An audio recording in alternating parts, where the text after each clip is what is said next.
Our next speaker says we need more space. And it's not your ex-girlfriend or ex-boyfriend.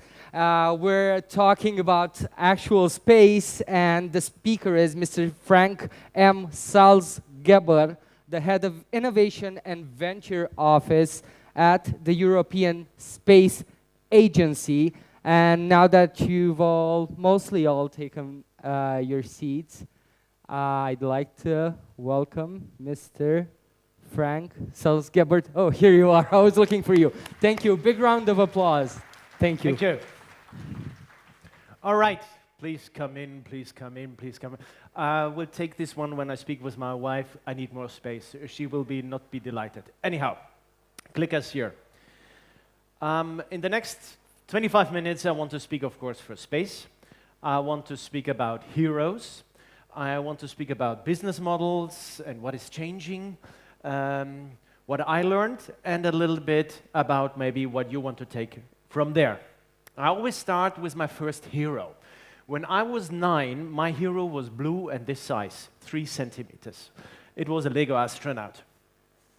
And that was pretty cool because in that time, Lego had this moon base. I think Lego was later today anyhow on the stage. They had yellow ones, white ones, transparent one, but only one blue one. Blue one was the boss. And I still have one. The rest of the blue Lego astronauts my kids nicked. And Lego was coming up with a moon base. They had walking robots, moon buggies, rockets, a moon base. And really, I thought, 79, that this is the future. That there are Star Trek, that there will be Wookiees, that we teletransport. But I think the future was different. Instead of Wookiees and teletransportation, we got Facebook and Twitter. So I feel a little bit cheated. I don't know how it's you like. But anyhow. And then 91, the shuttle started, the Challenger shuttle for the first launch. And I remember my brother sneaked me into the cinema. Anyhow, that is the past. Nevertheless, my dream was becoming an astronaut or a captain of a starship.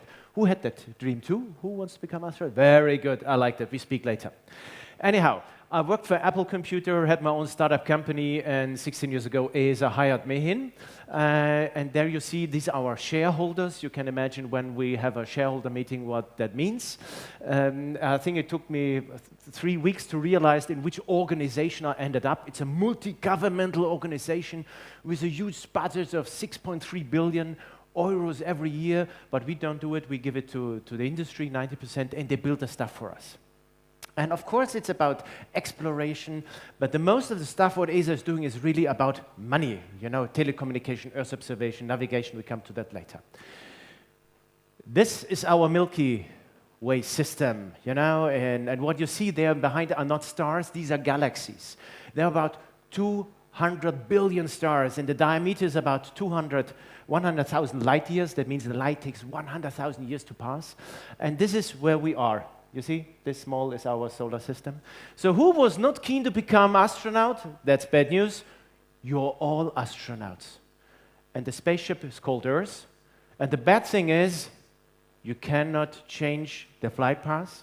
The only thing what we can do is protect it and not kill it. And this is theoretically what we do with our environment. So it's not very clever to pollute and to ruin your own spaceship. And theoretically, this is one of the major objectives ESA has. We're looking to our Earth.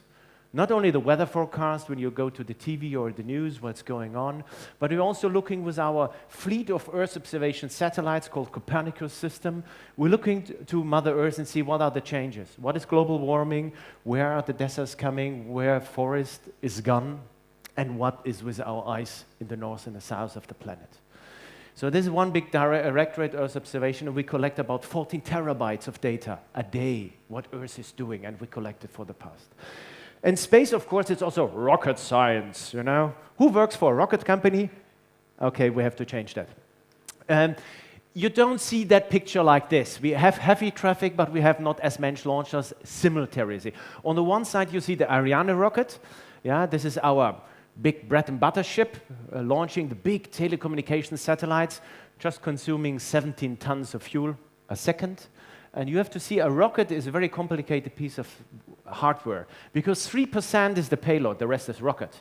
So you have to be super clever that this thing's running. On the other side, this is the Soyuz rocket, burning kerosene, built by the Russian, by Roscosmos and Energia, which is not really changed since Gagarin times, but this small launcher has the same power than 10 nuclear power plants. Okay, only for 2.5 minutes, yeah, but then you have a little bit of idea what you're on. And this is a dangerous, really thing. The survival rate on the shuttle was 1 to 36. That's bad.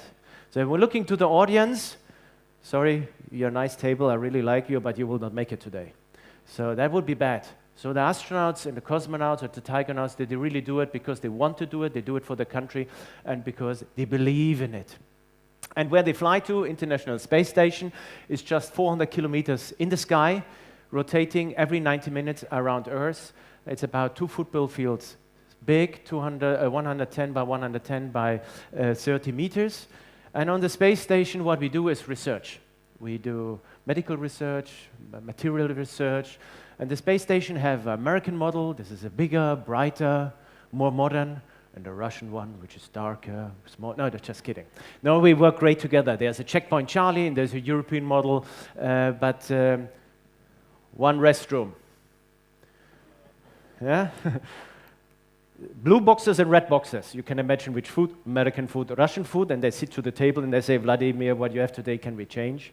So this I really like. I was born or raised in the Cold War, and there was really the blue planes and the red planes, which is the good and the bad, and that is gone. I really like that they're sitting together, sharing the food.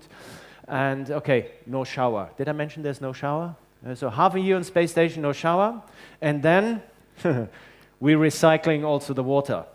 Yeah, you can imagine what we recycle the water.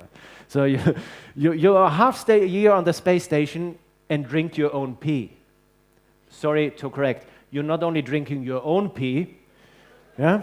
You're drinking the pee of your colleagues. Okay, anyhow, lunch break was, okay.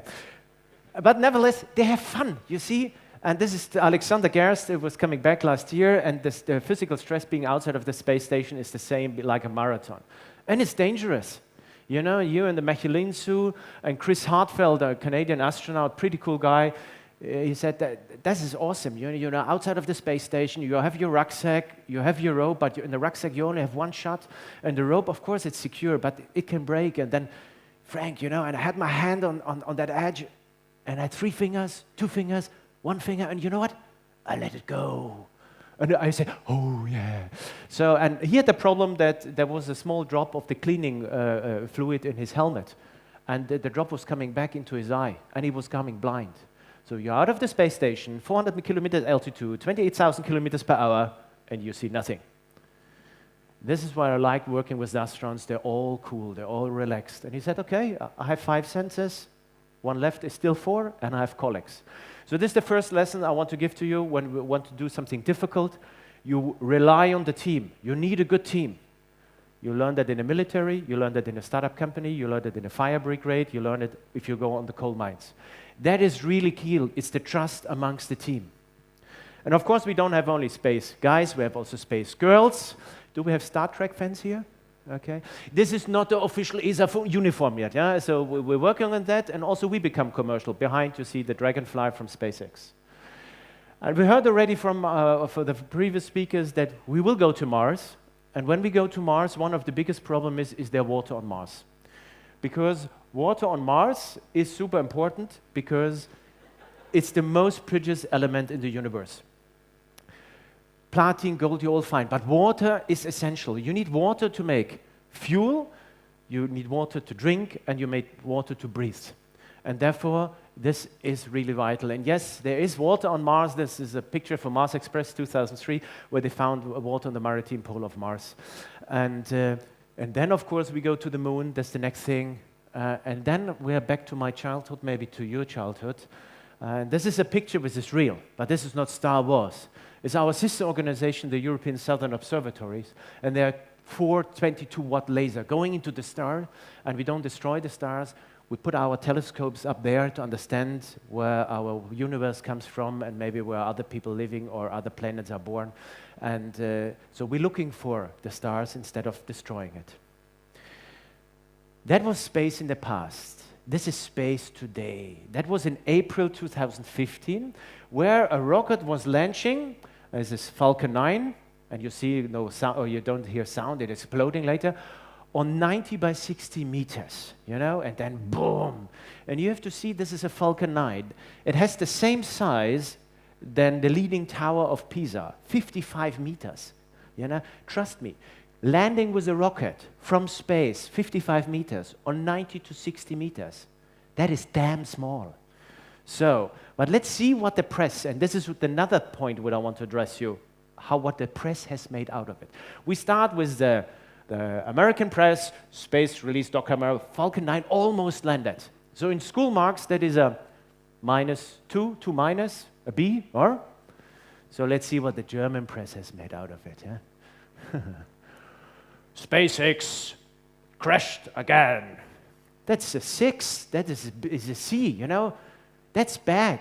So this is really like these German newspapers, I told them it will never work. If they're proud of it. And I think this is the problem what we have in Europe sometimes. When you try, you fail. That's normal in innovation. But then don't kill the people by bad press. And now let's see what Alan did out of it. Alan said, full rapid unscheduled assembly event, ship is fine by repair, exciting day. That's a 1 minus, is a minus. And 1 year later, he managed to land. And this is what is the message I want to give you to innovation. You have to try, and it's normal to fail. When you started the first time as a kid bicycling, on the bicycle, you managed it right away or you were falling? Everybody was falling. That's normal. That's part of evolution. And this is what we have to try in innovation, and this is what we have also to allow in innovation. And last year, who have seen the movie where the Tesla? Did you go to the rest of the movie? See the limit sound, only a little bit. So the heavy party goes further, it will land on the ship later, and it's 2 boosters, 55 meters high.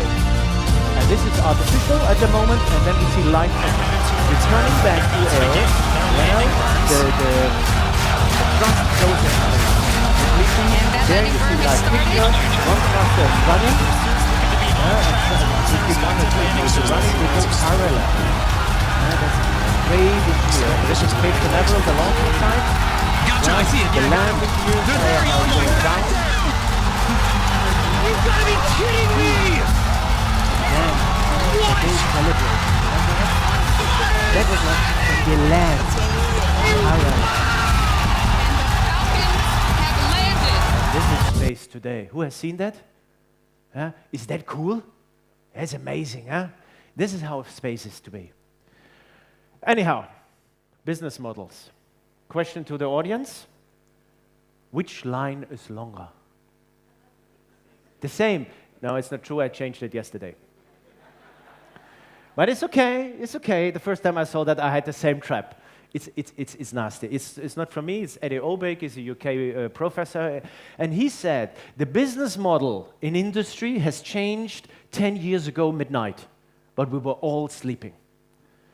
And therefore, I learned we have supported over 750 companies, startups, and I have nearly 400 transfers of space.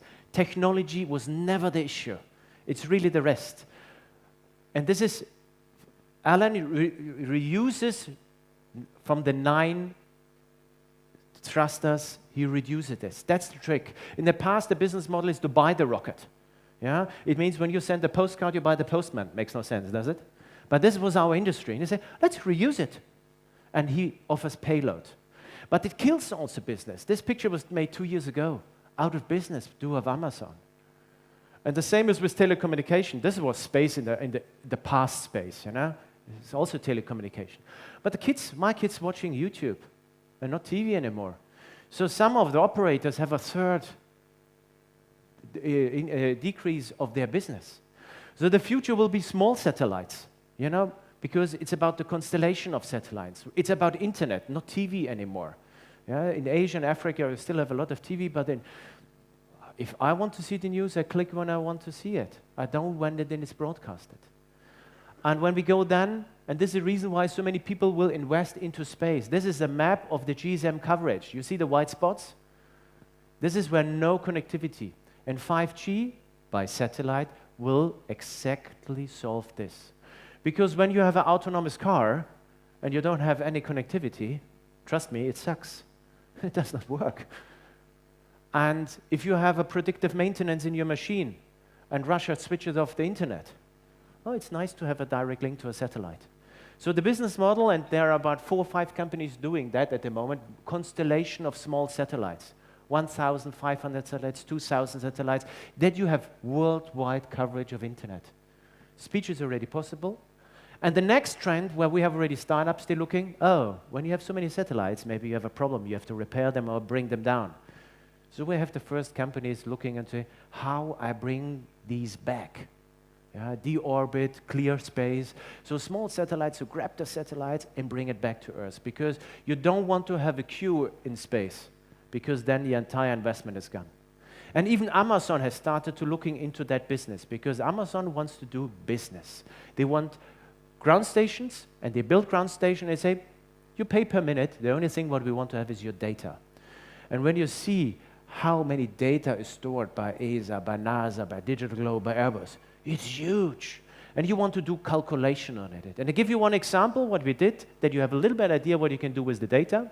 So this is the Millennium Tower next to the Salesforce Tower. It's 200 meters high. And we were flying with our radar satellites over San Francisco, and we can see changes of 2 millimeters. And the Millennium Tower, has anybody property in the Millennium Tower? No? Good. I met one, and I said, did you bought the flat? I said, I'm not stupid. Because the Millennium Tower is sinking. You don't want to have property in a skyscraper which is sinking since built 40 centimeters. That's bad. It's bad engineering. So you see red dots. This is, and we can do that for the entire city.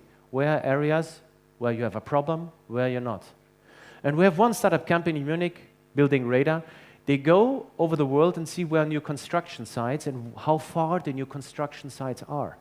Because when you sell light, board, furnitures, you have to make the pitch at the right moment.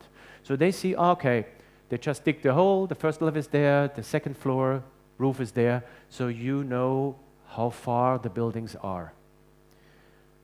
And it's the same where space is needed. It's about autonomous driving and the future of driving and the future of cars. And somebody knows the company here? Here? Okay, good. Who's driving a German car not older than 6 years? Very good. In the name of the company here, thank you very much, because you deliver data. Data was purchased from Nokia by Audi, Volkswagen, Mercedes.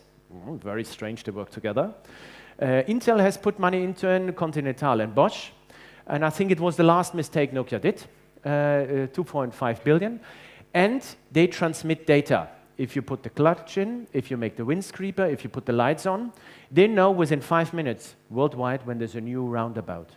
Partly of the data they made public. So look to that. It's a pretty cool company.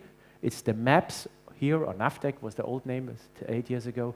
This is where you get the information. And the Germans producing, more cars where they collect data with all the cameras that Google is putting off the roads with their stuff. So this is a little bit a part of the future driving. In the future of urban transportation is one of my startup companies which we supported. They started 4 years ago and said, we want to do competition. Can we have, oh yes. Last week, this was 1.5 years ago, but last week they had the first test flight, the return flight. Pure electrical. So you have an airplane that takes off vertically like a helicopter. And in the selection board, but once it's in the air, it accelerates into forward flight and flies with wing-borne lift. And this way it achieves much higher speeds than cars, but also higher speeds than a helicopter. So connectivity is what it's all about. You're in the big city, you put on your phone and say, okay, I want to go from one tower to another. All right, where the ideas come from. This is the space industry, the Adams family. We are pretty cool, have a lot of tricks, but we are the freaks for the outside. So don't look, and I come from the mountains. We have a saying, never marry your cousin. It's not good. Nature does not like it. So you have to think for other things. In evolution, there are two parts, evolve or die out. The governments always believe there's something between. When we put subvention, does not work. Don't cheat the government, the nature. Don't cheat the nature, does not work. So either die, because nature brings something up new, which is healthy. There's never a vacuum in nature, it's always filled. And Jim March was coming up with a very clever point, which says you have to balance exploration and exploitation. You have to do new crazy things, going to the moon with high risk, and exploitation means things better, faster, lighter. If we are young and kids, we explore every day. If we become older, we exploit because we have more to exploit in our brains. And it's the same problem with companies. They have to balance off both, because it's very hard to be exploiting and exploring. And this is, big corporates have these problems, and therefore you need both. And AI will not help us in that respect. Do you remember in school when you were aware that next year you're allowed to use the calculator? You remember what it will become easy, and it will become harder. And it's the same with AI. A good doctor will be a good doctor and a better doctor. A lousy doctor will remain a lousy doctor. And it's the same with my dog. You know, if once you have a bad habit in AI, you know, he's always taking the shoes, AI will learn something wrong and you never get it out. So therefore, it will help, but it's not always the solution. I sum a little bit up. Welcome challenges. And this goes from the management. What you can do a bit different, what you can change. Be ahead of the crisis. Yeah? Don't wait for the crisis. And then think in multiple time scales. One of our data files is used by the Vatican. You know what? Because they believe, because it's our star maps, these data will be used in 300, 400 years. I asked this Monsignor and said, Monsignor, why you take our file maps? Because PDF is pretty good. And the Monsignor said to me, Mr. Salzgeber, who can guarantee that Adobe in 350 years still exists? We in the Vatican have a different time horizon. They believe when the mankind leaves the solar system, they need these star maps to navigate. We take this format. It's strange, but we take it. So think what your business is changing when you think about 2-3 generations. Everybody who has a forest is thinking about 3 generations, because the harvesting is not done by your kids, it's by the grandkids. Be skeptical, and here, technology. This is how I get my water meter. Is it bad? You know, we speak about smart meter AI, and I still have to fill in a paper. I don't know how it's with you. So therefore, think long-term, make the right investment. Be skeptical of success. Bill Gates once said, success is a lousy teacher because it teaches smart people to think that they cannot fail. See what you can change, where you on autopilot, what innovation is doing for you, and what it has made with you. And this is the reason why we work with startup companies. I promised to show you one of my boys. There's Johannes when he was 5 years old, going the first time the red slopes. He was falling down, standing up, falling down, standing up, falling down, standing up, not crying. At the end of the day, you see he's still smiling because he has no fear and little respect. This is the reason why we work with startups, because they take the risk. And this is the reason why we built the biggest entrepreneurship network space related, supporting companies and startups, a little bit in-house advertising. So the heroes of my kids are Pokemon Go, also a space application. My heroes are my kids. And that's the only slide you have to remember. That was Johannes when he was 1 year old, dismantling my toolbox. Because we all had that. This curiosity in our heart. And who has kids? Okay, go home, you know exactly what I mean. Try to find it for yourself again. This curiosity. With seeing that with the eyes of the kids, asking this non-stupid question, why? I do that different. And keep that ourselves. Our school system kills that until university, and then we try to get it back taught by the professors. So keep that curiosity, keep that for yourself. Keep that, and this has nothing to do with age. It has something to do with the brain. You remember the picture of Mars Express while we found the water? When Mars Express, on the way to Mars, it was moving backwards. and showed us a picture which is unknown for us. Therefore, it's really the view. Normally, we know the moon in the nightlight sky, or we know the Apollo pictures where we look down to Earth. Mars Express was turning 90 degrees and showing this picture. You have the moon on the right side and the Earth on the small marble in the dark on the left side. And sometimes, with the curiosity in mind of your child heart, this is what you need to bring your business off the ground up to the orbit in the space and find the innovation of the future. Thank you very much.